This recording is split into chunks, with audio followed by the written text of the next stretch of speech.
Hey everybody, this episode of Witchpolice Radio is brought to you by our friends at the Park Theatre, who are presenting an evening of jazz song featuring Amber Epp and Haitha Forsyth on Sunday, March 4th. Doors for the show are at 7:15, shows at 8 o'clock, and tickets are $15 in advance or $20 at the door.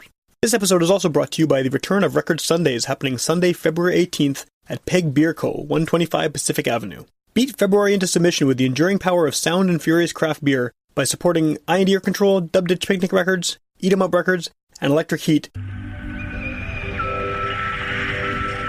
You're listening to Garbage Hill, Winnipeg's first podcast network.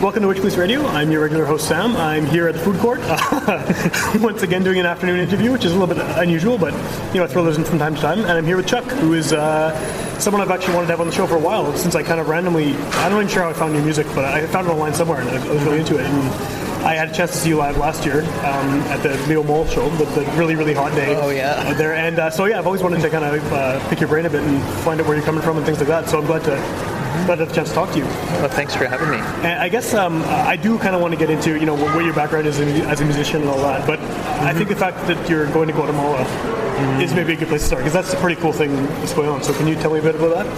For sure. I actually just got my passport. That was a little bit of a delay there, but so that was kind of the last wrinkle in the whole plan. Okay. So late in the year last year, I was emailed by the Canadian Embassy of Guatemala saying that they're having this jazz festival, and I had actually received a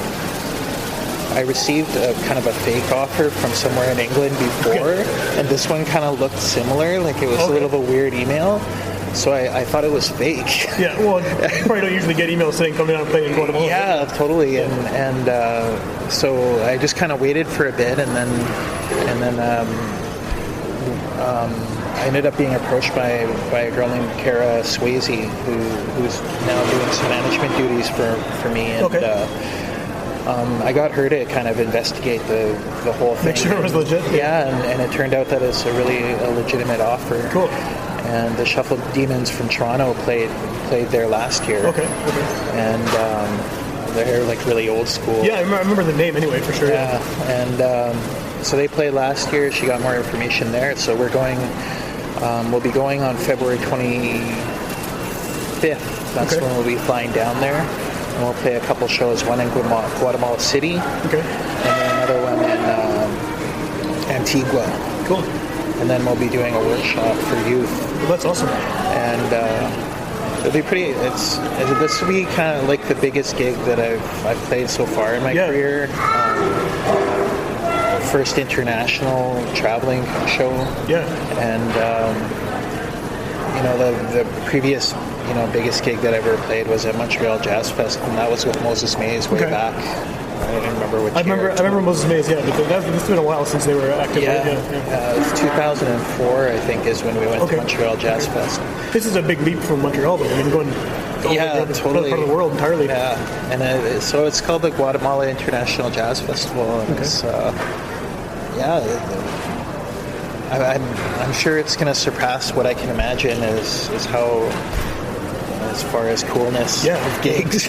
Well, how did they find you? Like, how did they? I mean, you said they messaged you, but where did they find your stuff? How did they get into you? They referred to my Facebook page, and they're looking for more of a cultural angle. So it is the Canadian government putting on the festival. So it's kind of a weird, like it's.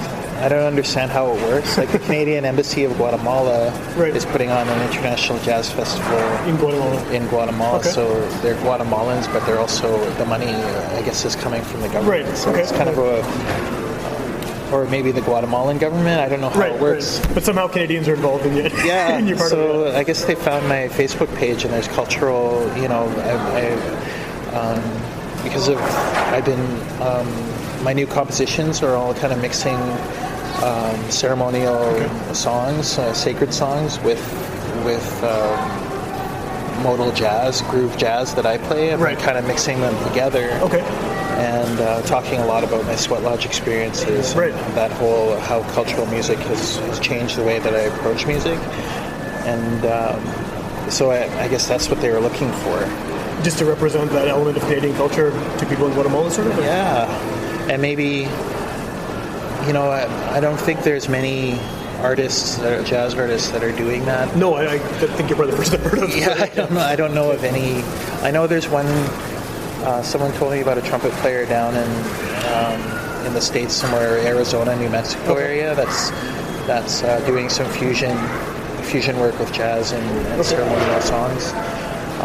So it's starting to happen. That's kind of a cool combination. It's something you wouldn't expect to fit together, right? Yeah, but I think jazz lends itself to that because jazz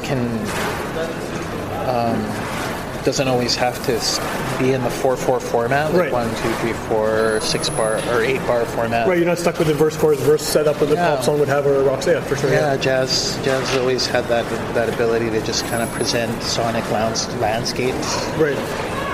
And I guess you can bring in as whatever you want and go as far out as you want to. And and then come back. Like you can go lots of different places. Right. And so I'm really. It took a long time to.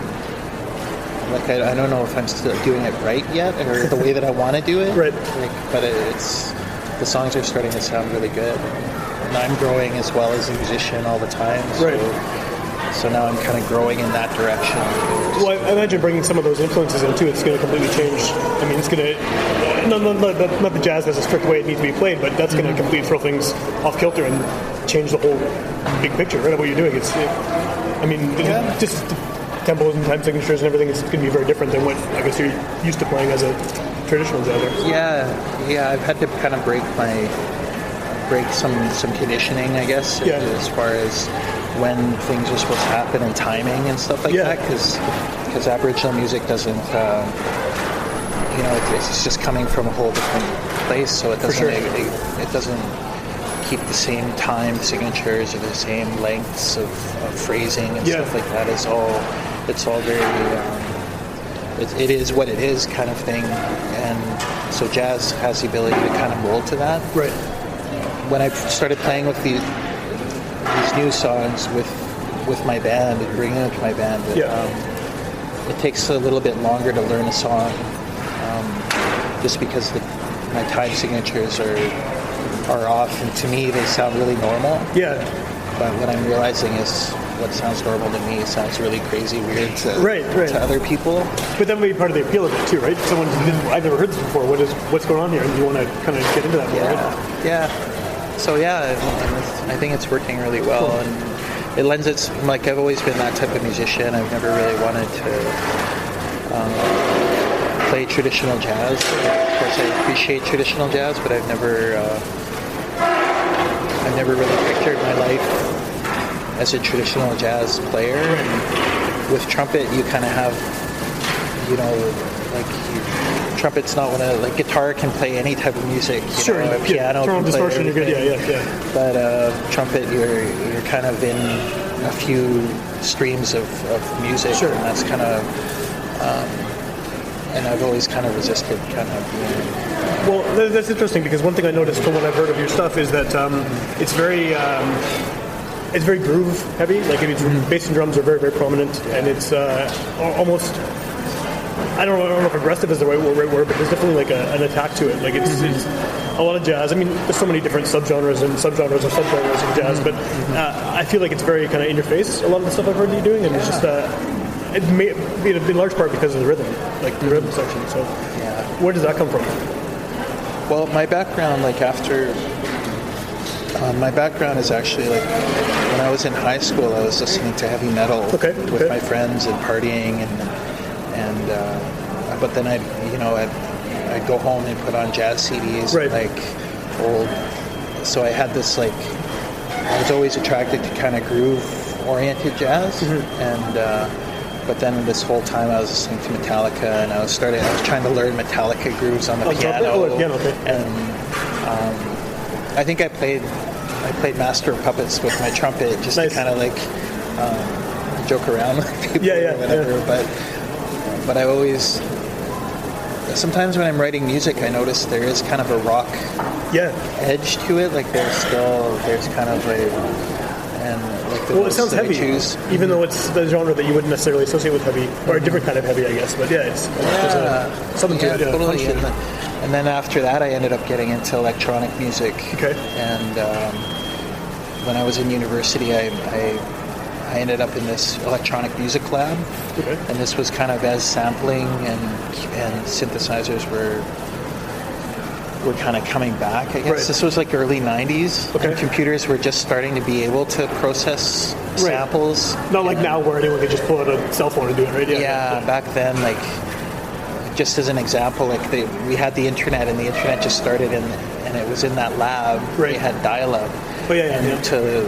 To look at a website, back then it was like 75% of your time on the internet was spent waiting just loading, for the content in for 15, and so a picture would load up and you'd see like one line at a time come on the picture. And then the same thing was with sampling. Like if you had a sample that was if you're trying to sample, like one thing I would do is use keys and run them along the piano pegs and inside a piano. And so it would create this like shh, but the piano strings would also create a sound. Oh, cool. And it was a really neat sound, but I would slow it down so you could hear each individual key. Oh, that is cool, yeah. And it sounded really awesome, but if I tried to process that sample, the computer would crash. Yeah. And so I'd have to do little chunks, and so the computers were just barely able to record a sound and manipulate it. Nowadays, and those were like the most expensive Power Macs that you could get. Well, now it's live. Now it happens instantly, right? Yeah. Now I could probably do that on my phone. Like the phones are more powerful than the Power Macs. Yeah, it's crazy. It's crazy. So yeah, that's where I was always kind of really into that experimental thing, and we were using drum machines back then. Cool. And that's the first time that I started using a drum machine, and so I ended up moving to Vancouver, and that's where I got into electronic music, a lot more heavily. Okay. One thing that really influenced me was 9 Inch Nails. Okay. Yeah. Because they released this one album, and then they started doing remixes. Of that same album. And they did like 3 or 4 of them, right? Yeah, 9 Inch Nails. I'm pretty sure they were kind of at the forefront of like remixing your music and turning it into groove music, turning it into trip hop or like house or whatever, and start mixing all these genres up. So that's where I definitely know that I wanted to do that myself. And start making music with electronic, with computers. And had you played any instruments to this point, or were you already into the trumpet? I was already into the trumpet.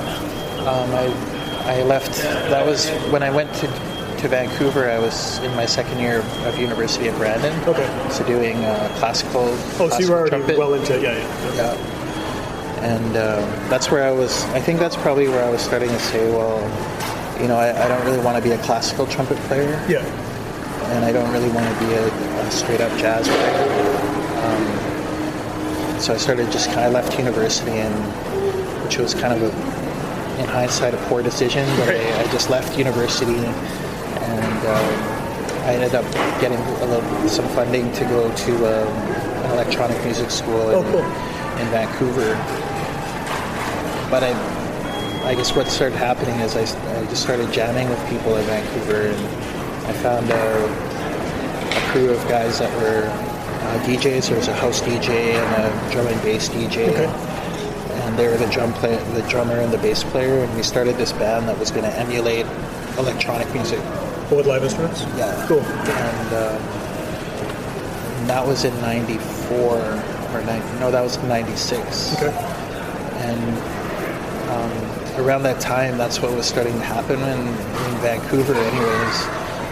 And a band called The New Deal came out of Toronto, which they were doing like synthesizer house music, kind of trance music live. Okay. And then there were other bands that were starting to do this kind of fusion thing. This acid jazz was really big back then. And so there was like turntables starting to come into kind of jazz and groove bands. Yes. There was a lot of that stuff kind of happening. So I was totally into groove music and into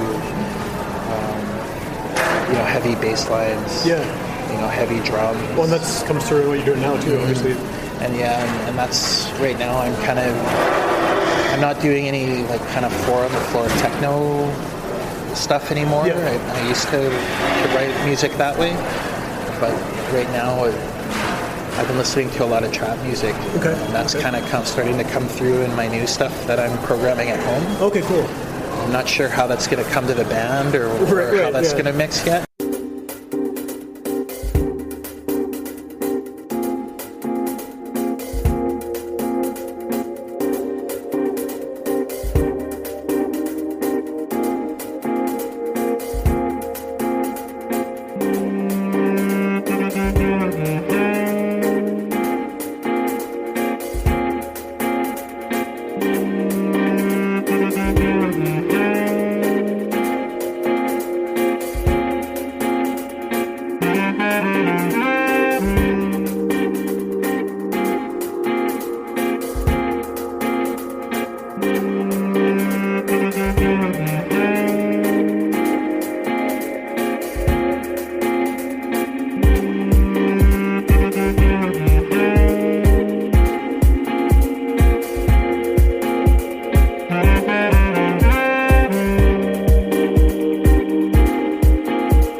That's just kind of where that's kind of how I've always been. It's just kind of, I do my own thing. Right.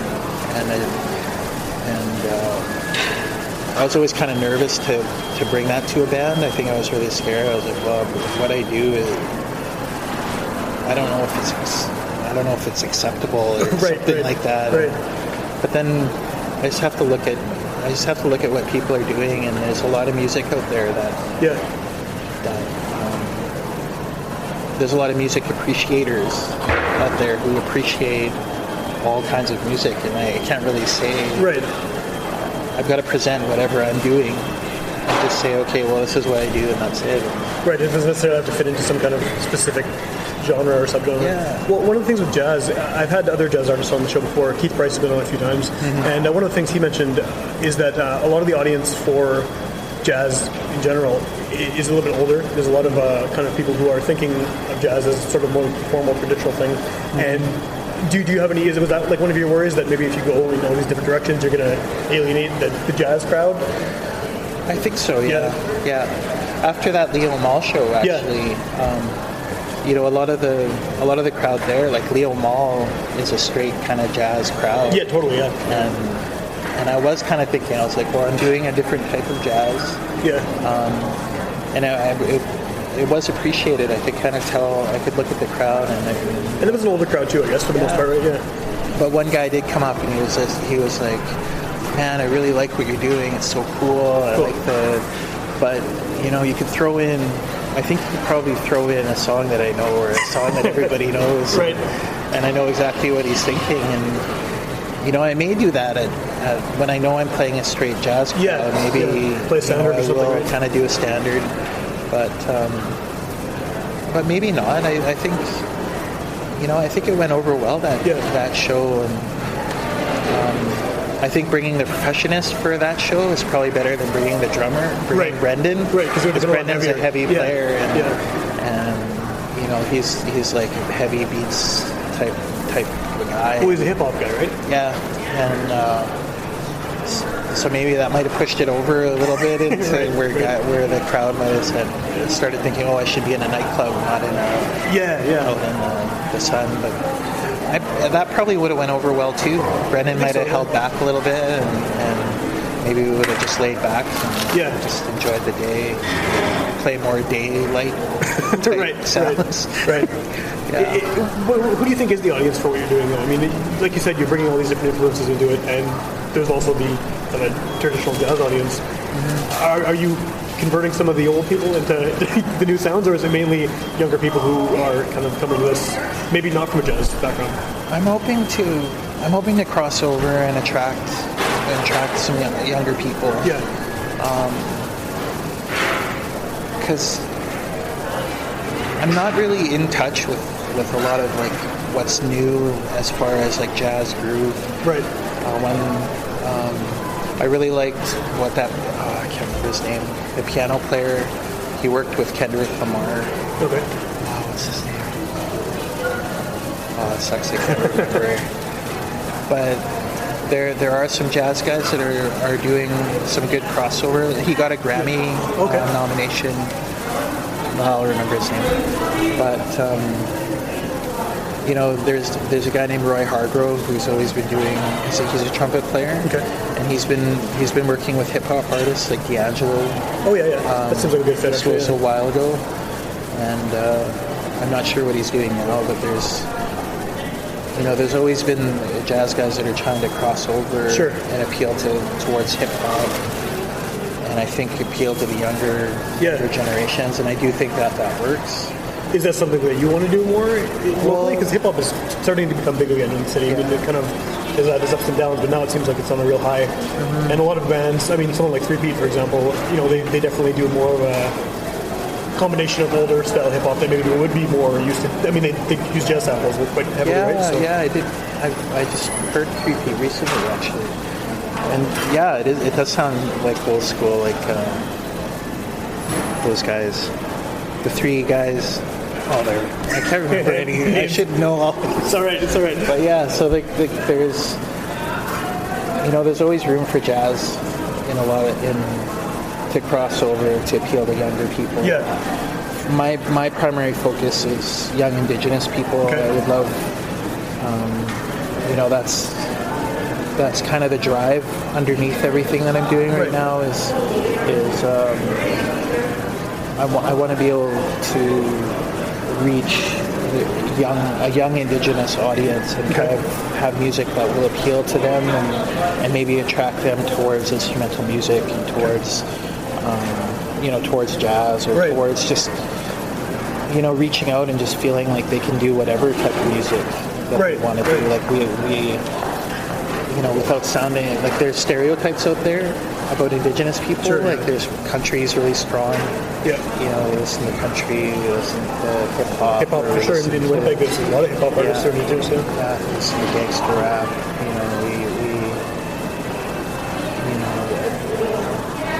And I would just, if there's any youth that are out there that are like, I'd like to do this, but no, I'm not really. I'll look weird or I'll. Right, it's not my music kind of thing. Is that or my friends might think something like this or whatever. And I think as musicians, I think we have to kind of inspire. We have to inspire people to kind of that it's cool and it's really fun and it's fulfilling, and that music saves people. It brings people from dark areas in their life, or it brings people out of hard times and sad times. Like music's super important. Well, it's a way to express those hard times and sad times as well, right? I mean, in a constructive way, I guess. Yeah, for sure. And that's what music did for me. So I want to be able to, have that same opportunity, have Indigenous youth having that same opportunity to get through harder times. Yeah. And I think there's a lot of youth that are going through a lot more rougher times than I've ever had to. Right. In Winnipeg. Right. And in Canada. Needed all the inspiration that they can get. So what are you how are you reaching out to youth then? Like what have you been doing, or what are you hoping to do to sort of spread that message that here's a trumpet, here's a saxophone, like you can do this can give these results to you kind of thing? Well, I think like this will be my third summer since starting this group. I have done through the Aboriginal music program, I did some mentorship. I did a mentorship session with youth that are that go to Studio 393. Okay, yeah. With Pippi Skid. Yeah. And DJ Boogie the Beat also works out of there. Right. And they're working with youth and building this community of youth, molding, fostering new talent, like young rappers, for sure, that are starting to do really well. And so I'm connected with those guys. Okay. And there's some other organizations in Canada that I want to connect with that are going to reserves, that are bringing filming videos on reserves and like bringing new music to the reserves. I just really I still feel like this summer is going to be moving forward again, like with the show in Guatemala, my first major show, and I'm hoping to kind of build a little bit more of a name for myself. Okay. Because I think that's kind of necessary. Like I need to kind of have a little bit more presence. Right. And then... So people know that you're a guy that they can go to for this stuff, right? Mm-hmm. And then I think I'll be able to start organizing a tour of reserves and just kind of like start doing workshops and stuff like that. I think the music is almost there. Yeah. I want to build my repertoire of the sacred melody mixed with jazz tunes. Okay. Right now I have a couple and a couple in the works. A new one that I'll be playing on the 16th. Cool. And I'll start building that up and just kind of I think traveling to the reserves, it shouldn't be too difficult to find, like, the reserves basically have to find money in their budget to kind of bring in, but they bring in speakers and they bring in people to talk about different topics all the time. Well, I know there's some local rock bands who've done that too, like the Bloodshots have done that. Sounds like it was pretty successful for them. So. Awesome. Tribe Called Red did that. Yeah, right, of course, yeah. And that's a good example of someone mixing very unexpectedly kind of music that work that you wouldn't think would work, kind of like what you're trying to do, right? I mean, for sure. And like they're probably to me they're kind of at the forefront of that. Yeah, well, they're mainstream shows huge all in Canada, over North America. I think Tim Hill from Tribe Called Red. Cool, man. When I'm doing my next album, he's going to work on a few of my tracks. Oh, cool! That's awesome. And I want to basically have some live tracks, and then I want to have some of the stuff that I want to kind of present with electronic drums and electronic bass and stuff like that. But I want to kind of put Tim in charge of that production because his production skills are up here at a 10, maybe at a 5 or a 6 or something like that.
ask earlier when you were mentioning all the electronic stuff that you were into, kind of back in the day.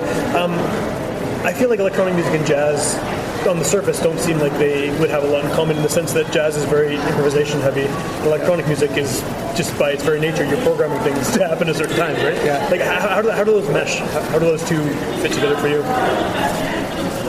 Well, I think they fit together. I think you kind of have to have a mentality of a certain jazz mentality. Okay.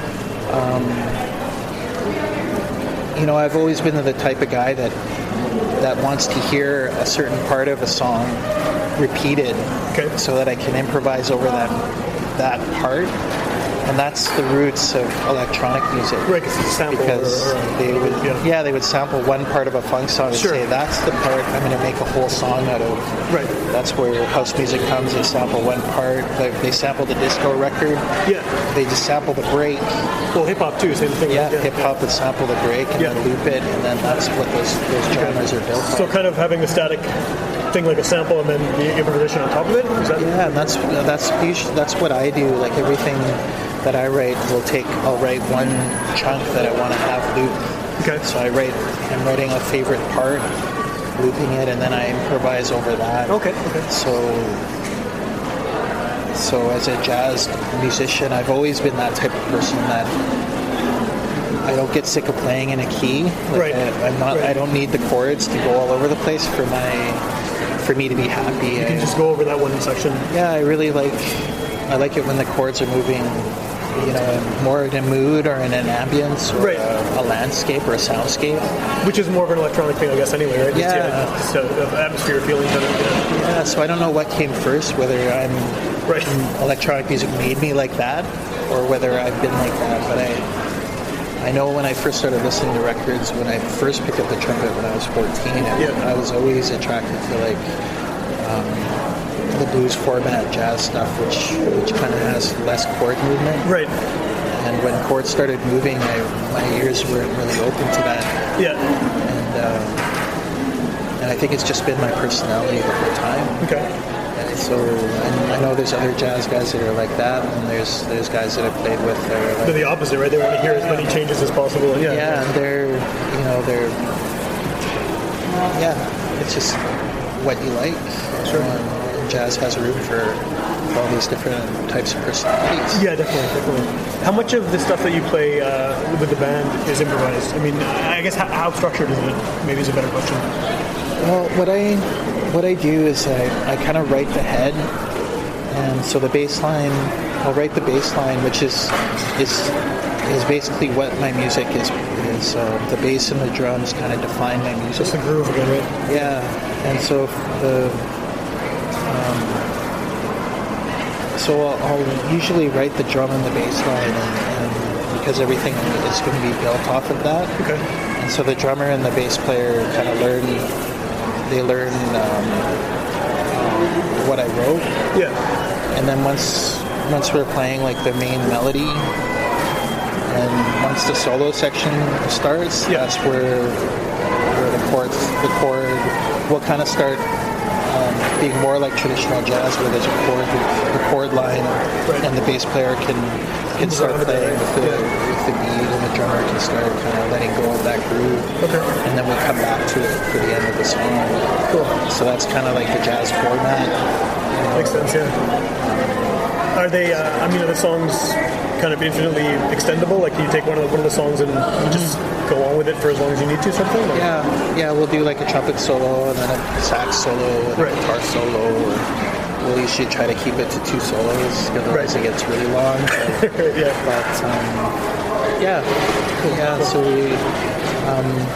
But I guess I write the chord structures, and we follow the chord structures. Okay, so that's all pre-planned, obviously, and it's hard to know with jazz sometimes, because a lot of the time, a lot of the stuff that I listen to as well, it'll be completely out there, and then 10 minutes into it, they all of a sudden get back into some kind of riff, and that's kind of my favorite thing about listening to kind of longer form jazz, is that it seems so unstructured, and then all of a sudden the structure's back. Like it's something that I don't think I would be able to handle. I'm not good enough at music to do it, but I think I would have a lot of trouble keeping track of what's going on with everyone and making sure, like, that's got to be a challenge, right? To sort of know where everyone is in the composition.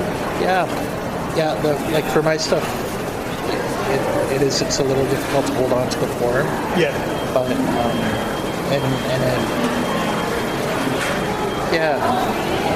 it is tricky to kind of keep together. Yeah. We're all improvising together. Yeah. But my group does really well. Like they're all really solid musicians.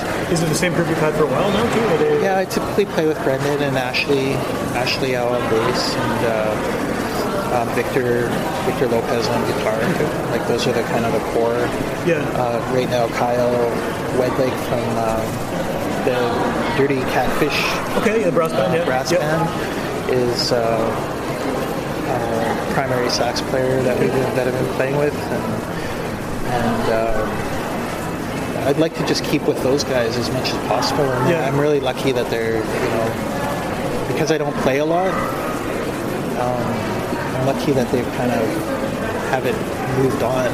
Right, because they probably have all their own projects and everything. Yeah, everyone's really busy. I guess, a lot of I've been lucky to have a lot of really cool shows. Yeah. Just not a lot of quantity. Right. Well, that's good though, right? You want the really quality ones, and that makes you better than having a bunch of little ones. But I think if I was in Toronto, or if I was in Vancouver, or if I was in San Francisco, or Minneapolis, any major music center, there'd be a lot more venues to play. Sure, yeah. There's not really playing more jazz gigs. venue here, right? I mean, and that's unfortunate for Winnipeg that we don't have a lot of venues that are like, okay, we'll pay you to play here, we'll promote, and the venue, where we would be kind of vying to get into that venue as a band, and once we get there, that venue has its own fame. Yeah. And I think there's venues that are trying to get that, like Pyramid, is obviously a mainstay. It was the Spectrum before. A lot of the old ones are gone though. I mean, there's a lot of. It's good that there's so many new venues opening up, but you have things like the Albert, which is maybe opening up one day again, and it's gone. It has all the history, and the Pyramid's still going, which is good. But just tons of them just shut down and reopen, and so it's hard to. I think it's hard to find a venue that's the one people know to go for this kind of music, or that kind of music. Like if there's an alternative jazz venue, there isn't even a jazz venue. Right, you need to basically one first before you can get. I guess there's the Franco-Manitoban Cultural Center, which does they have their mainstay kind of jazz night. And then there's the festival every summer, of course, too, right? But that's sort of all over the place, And I'm sure if I was in another city or Europe, it's definitely where I want to go. There would be other bands that are similar to my band. Sure, doing another form of fusion or doing another form of thing, and then maybe we'd be pushing each other. Or in Europe you could probably get completely different cultural elements being pulled into, and what you're doing would be completely alien to them too. So it would be cool.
Yeah, right now I was reading something about there's a drummer that's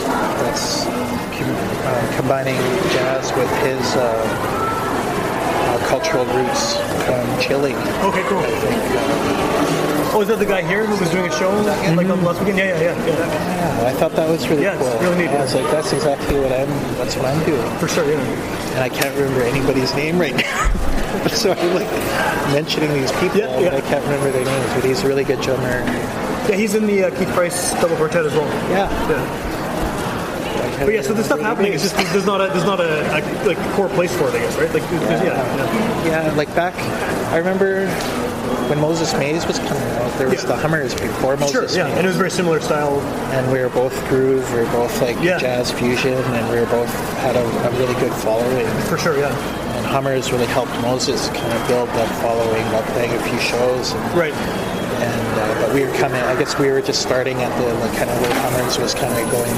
Yeah, it was ending kind of moving on to other projects. And there was kind of a trade-off there. But at that time, there was an urban groove music festival. Yeah, it's great. Yeah. Separate from the jazz festival. Yeah. And they're all the bringing, club shows and stuff, right? It's a full week of all these wicked fusion groove jazz artists and hip hop and everything. Like, it was awesome. Yeah. What do you think has changed? I don't know. Is it just people? It's hard to say, right? It seems like what you're doing now, especially bringing all these other elements in, should have a big audience because people who are coming from all these different genres and interests and cultural backgrounds can get into it. But it's weird. There's not. There's not how the music scenes change. Maybe Guatemala is the place. Oh, maybe. Maybe, I don't know. Yeah, because Winnipeg was there's always been world-class, world-famous talent that's come out of Winnipeg. And it seems to have been a while, I don't know, Canada, Winnipeg was a hub of these big names are coming out of here, I think it still is. I think it's just, I don't know if this is the actual reason, but it seems to me that the way people listen to music now is so compartmentalized. Like, someone is a jazz fan, they can only listen to jazz and never have to be confronted with anything else. Whereas before the internet, I guess, it was more likely for someone to emerge as a big Canadian artist versus a big artist in this one little culture, right? So I don't know if that has affected things, but I know for other genres that has, where it's unlikely that there's going to be, say, a punk band that becomes huge because all the punk fans are just listening to punk on their iPods or whatever, in this one little punk because they can get only that and they don't have to hear a country artist or jazz artist. So I don't know if that's part of it. But. I don't know. So, definitely things have changed quite a bit. Yeah. With social media and all that. Yeah. Kind of stuff. Whole new world. So you have a show coming up on the 16th, right? Yeah. What can you tell me about that show? Well, we're playing at the Urban Shaman Art Gallery. Okay. And that's located, I think it's 290 McDermott. Do they usually have shows there? No. They're having an art exhibit there as well, which is kind of cool. And Urban Shaman is Indigenous. It's Winnipeg's Indigenous Art Gallery. Yeah. They just got another line of funding to keep continuing, and they've been around for a really long time. Yeah, for sure. So I've definitely driven past it a lot of times. Yeah. And so we're. I don't know. It seemed I played one show there last April for my. Oh, it wasn't my CD release. It was before that. Okay. And the show went really well, and it's a really good partnership, for what I'm doing. Yeah. And it's kind of a really kind of obvious place to play for me. And I think they'll have music there as part of an art show or part of marketing and stuff like that. And so people can walk around and look at the art while the music's happening. Sort of. Yeah. But for this. I'm not sure how often they have just kind of shows. I'm really happy. And my girlfriend works there too, which might help. That probably helps. It helps. Yeah, and so we'll be doing one set. I want to kind of I'm rehearsing right now for the set that I want to play in Guatemala. Okay. So Guatemala is going to be kind of a first feature, set on a jazz festival stage. So I'm kind of, it's a little bit different than what I've been doing up to now. Like, we played a few really. When we played in Toronto at the International, we played at the International Indigenous Arts Festival, which was a really big Canadian show. But our slot was 12 o'clock on a Sunday. With a lot of other 12 o'clock in the afternoon. The slots I've been getting haven't really been feature slots. Right. So this is going to be my first 8 o'clock p.m. feature Chuck Copenace group festival, so I want to on the 16th. I really want to have that set together and say this is what we're going to play in Guatemala, and kind of rehearse it and just kind of get warmed up. Get a chance to do it in front of an audience. Yeah. The next week we're going to be playing that set in Guatemala. That's cool. Yeah, it's pretty crazy. It's just neat. Yeah, it's sinking in. Because it's been really stressful trying to get everything arranged. Yeah, I bet. Yeah, there's probably stuff you didn't even think about before you have to do, right, for visas and stuff. Well, getting my passport was a little tricky. I just picked it up this morning, so I'm all happy about that. Yeah. Then you can actually make sure you can get there. Yeah, for sure. And I guess we have to get shots. Which I just realized this morning. Yeah. If I want to leave my apartment down there, I've got to make sure that I have shots. Yeah. I guess Antigua has some volcanoes around, and I'd really like to, if there's time enough, to go walk on a volcano. Do some touristy stuff while you're there. Yeah, I hope there's time. And I think there will be. Yeah, it's gonna be awesome. That's really cool. So if someone hasn't heard you before and they're hearing you for the first time on this show, what's the best thing for them to do to find out more information? Where should they go to hear your stuff or find out what shows? I think the Facebook page at Chuck Copenace Music. I'll link to it in the description of the episode. Okay. And my website has music right on the first page. Yeah. And I'm working on stuff at home that I kind of want to produce to a level that I can release on Spotify. Okay. So my EP is available on Spotify and iTunes for download. So I'm trying to make sure that my music is where it should be. People find it now, And I'm probably gonna start releasing some of my program music, on my own. Cool. That's just digitally or like a physical? I think digitally. I think I'll probably just. I'll be doing an album, but things are changing right now. That I don't know. I'm starting to think I think there's bands out there that aren't even doing a CD. There are. It's just weird. It's just all digital, and I definitely like to go that route as well. Just as long as people have the music. Well, that makes it easier to release more regularly too, I guess, right? Because you have something, you can just put it out without having to worry about getting things pressed and printed. Yeah, that's what I think I'm going to do. Cool. And I want to get some shirts going pretty soon. All over the merchandise, stuff like that. Do you have anything big coming up after Guatemala, or is that sort of the focus for the last little while? Right now, that's the focus. I'm hoping, I've applied to some other jazz fests across Canada. Yeah. My plan was for this year to be kind of more outside of Winnipeg festival shows. Okay. So I'd like, I think me and my manager, Kara, would like to focus on, maybe a Toronto Canada Day or Ottawa Canada Day. Okay, yeah, those are big shows. And, just kind of keep moving forward. Of course, Aboriginal Day. Great, yeah. I'm hoping that I'll be able to get back on this will be the third Aboriginal Day that I've played, and each one has kind of had more of a feature. Okay, so you're sort of growing in people's awareness of you, and yeah. I hope so, so I hope this Canada Day, maybe I'll end up playing on the main show rather than the pre-show. Yeah. Whereas the year before that, it was like the stage across from the main stage that I played. In the middle of the afternoon, probably. Yeah. It was during Buffy St. Marie's sound checks. Oh, wow. I was playing, and you could still hear her. People are probably watching her. Yeah. They were watching her sound check. Yeah. But so things are moving forward. Cool. It's good. It's good. My life is a lot more conducive to focusing on music right now. That's awesome. That's really tricky. That's a tricky part of it too. Yeah. To do all the things that you should be doing that everyone suggests you do as a musician. Right. If I were to do all that, it would be hard to pay the rent. Definitely, yeah. Go work somewhere else, you know.